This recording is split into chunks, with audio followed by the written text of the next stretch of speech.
Let's stand by for picture. We have 3 rounds, full loads. Okay. Okay. Just test the jet. Set. Tom is set. That's it. For Tom, he never wants to hand something off to a stuntman. I mean, he has the skills to do that. 3, 2, 1, action! He was willing to do jumps, ride at high speed. It's really amazing. The physicality of a character comes through, and it's storytelling for me, and it's how can I best bring the audience into the story. He's fearless, and when you have an actor like that, you want to take advantage of it. Action! It was important to me and to Tom that when we're in the bubble ship, it feels like we're really flying this thing. I'm coming in hot. It's able to do things that a normal helicopter or jet are not able to do. So we built a gimbal that was able to spin in all these different axes to provide the motion of the bubble ship. Good one. Circle that. We just tested it in its first run with all the straps in so that we can simulate all the flying motions and the flying battle sequences that we have on the movie. Tom, I just need your foot right up here. We did the test. I went through to make sure it was safe, and there's certain things you had to make sure you didn't have your hands outside the windows at certain times. Is that to protect the bubble ship in case it comes off? Where's the bubble ship? Yeah. I'm gonna do this half speed, okay? Let's do it. Okay, in 3, 2, 1, go. You know, it was a violent rig. It would spin and twist and go upside down. It was like a very intense roller coaster. Can we go a little faster? For someone like Tom, he couldn't wait to get in that thing. I mean, that's just the type of guy he is. He loves to fly helicopters, airplanes, bungee jump. That's what he lives for. For other people, it's a challenging thing to do. Olga's never been on any kind of a gimbal like this before, but you know, we slowly acclimate all of our actors into a position where they feel comfortable. The bubble ship is a beautiful creation when it's just standing on the ground, and I observe it from far away. Have fun. Olga will tell you today she wasn't scared, okay? But she was scared. Okay, here you go.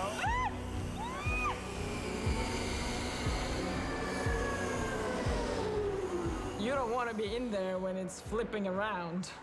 I want to play Victoria! Can we switch? She's very brave. She toughed it out, and her performance in a lot of scenes of the movie is priceless because it's real. It's not acting. In the end, I liked it, actually. I have to admit it. But don't tell anyone. I pretended like I didn't. But I secretly did. You did great. Good job, Olga. Yeah. I wanted Jack to have multiple modes of transport, and a motorcycle made perfect sense. It could fit right in the back of the bubble ship. So we built a bike for him.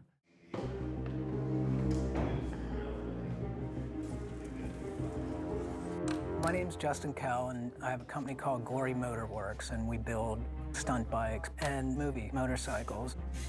Generally, you know, I'll go into a movie and they'll say, we need the bike to go 30 miles an hour in a straight line, that's it. I go, okay. And then we get on set and we jump at 30 feet and we go 100 miles an hour and we ride it down hills and up mountains. So we built this bike to be able to do Supercross. This is the bike we start with. A dirt bike platform was a natural platform to start with. Easy to maintain, easy to work on, and ideal for the climate we're working in. They're insanely fun bikes to ride.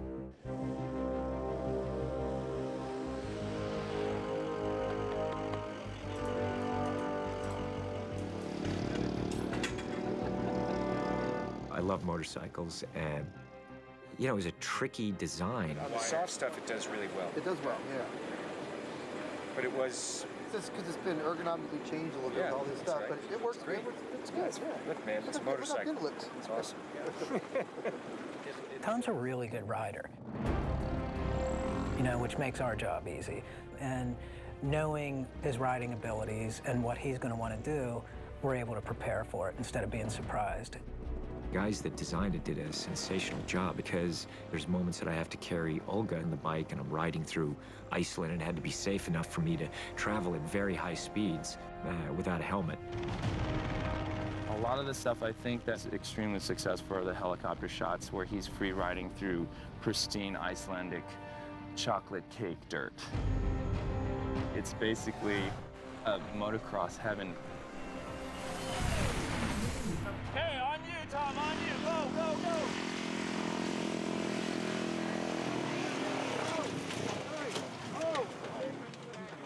Good, guys. All right.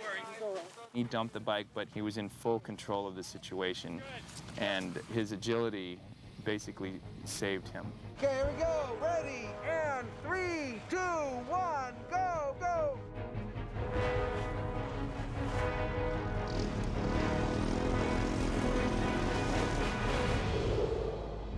I know it was tricky for them to really figure out the balance of that bike, but I had a blast riding that.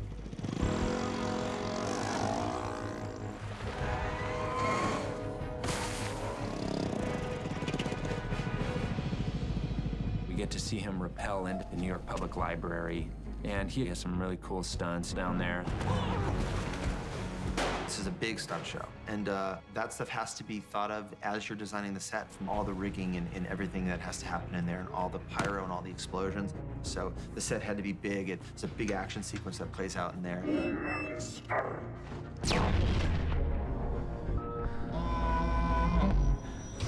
When we first started designing the set, we had major collapses architecturally, and Joe thought, you know what, I'd rather be more like a tomb and have it a little bit more intact. That sense of discovery, finding elements of our world embedded in this landscape, to me was something that I thought was very intriguing. In that scene, Tom comes right down through the ceiling through a classic painting that's in the top of the library. Okay, let's take him up, guys. We're basically preparing Tom and getting him to ride a wire and be comfortable. Okay, look, it hurts, but let's see what it looks like. We test everything out and then give him the information. He digests the information and is able to perform the stunts usually better than 99% of all stunt people. Okay, let's take him up. You ready? You want it counterclockwise or clockwise? Spin. What are you doing? When we were working on the library set, we had several different shots that we had to accomplish in there. We had 8 ratchets, and as they pull in, they rapidly accelerate the movement up or out or down or wherever it may be.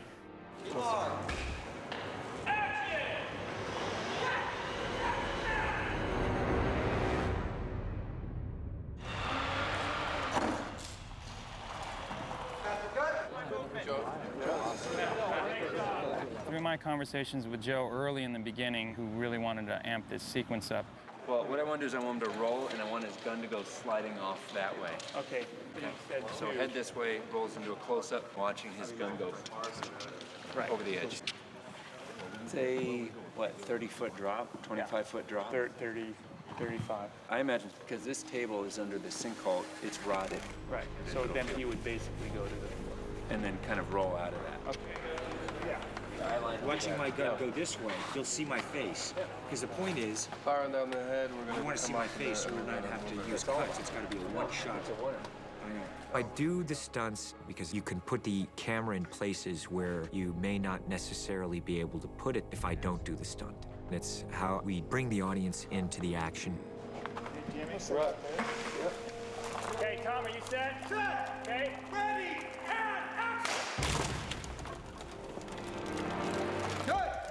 I missed it. It's very hard on the body. Take after take after take.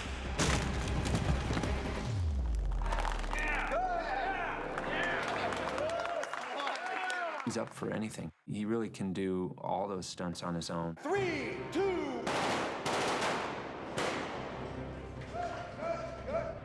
What we're shooting on now is a set of Raven Rock, where 3 drones have entered the sanctuary for all the scavengers. Spread out! This is the oldest power plant in New Orleans.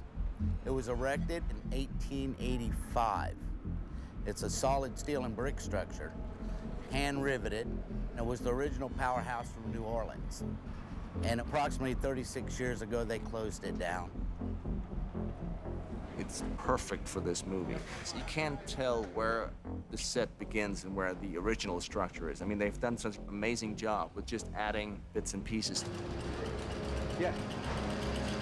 It has been one of the most challenging places to shoot from a safety standpoint. We got to really, really make sure that everybody's in the proper position when we go.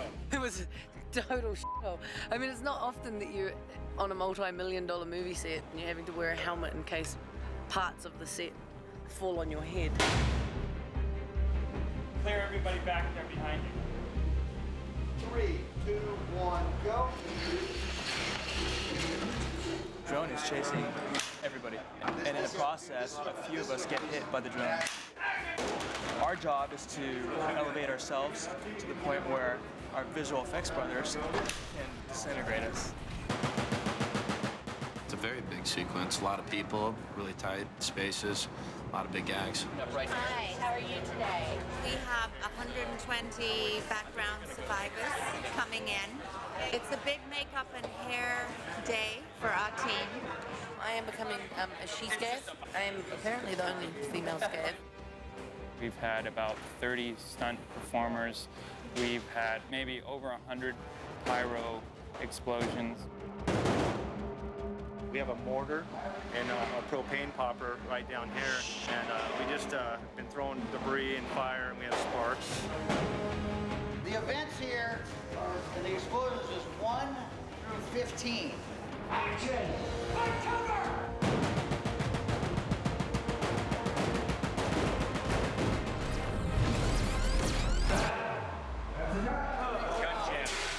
I'm Doug McQuarrie, and I'm the technical advisor.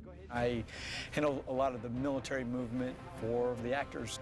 I watch what Stunts is doing, and then I start to flesh out how this character's going to shoot and move. At the end of the second act, there's a reveal that Jack is not who he thinks he is. And that realization, it was important that it be done in the most dramatic way possible. I couldn't think of a more dramatic way than to actually have to physically fight yourself. I've never done anything like that before. We rehearsed it and rehearsed it and rehearsed it before we shot on location. And the stunt guy I was working with was outstanding. What happened was I sent a Happy Easter text to Joe, and he was like, Happy Easter, how tall are you? So I sent him my information. He's like, I might have a job for you. Here we are at the sand pit from the Jack versus Jack fight. Hey, Mark! I have to fight myself, so I have to learn both sides of the fight. The confusion about fighting yourself is knowing that your approach to fighting is the same.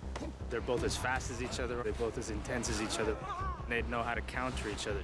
You can just tell you're freaked out rather than being too commanding and in control. It's almost like they know each other's moves. The way that it was birthed, basically, is I stood in front of a mirror. Drop your weapon! And I had to try to figure out how I was gonna fight myself. Tom Cruise would imagine he was looking at himself, and I would just pretend I looked like Tom Cruise. It's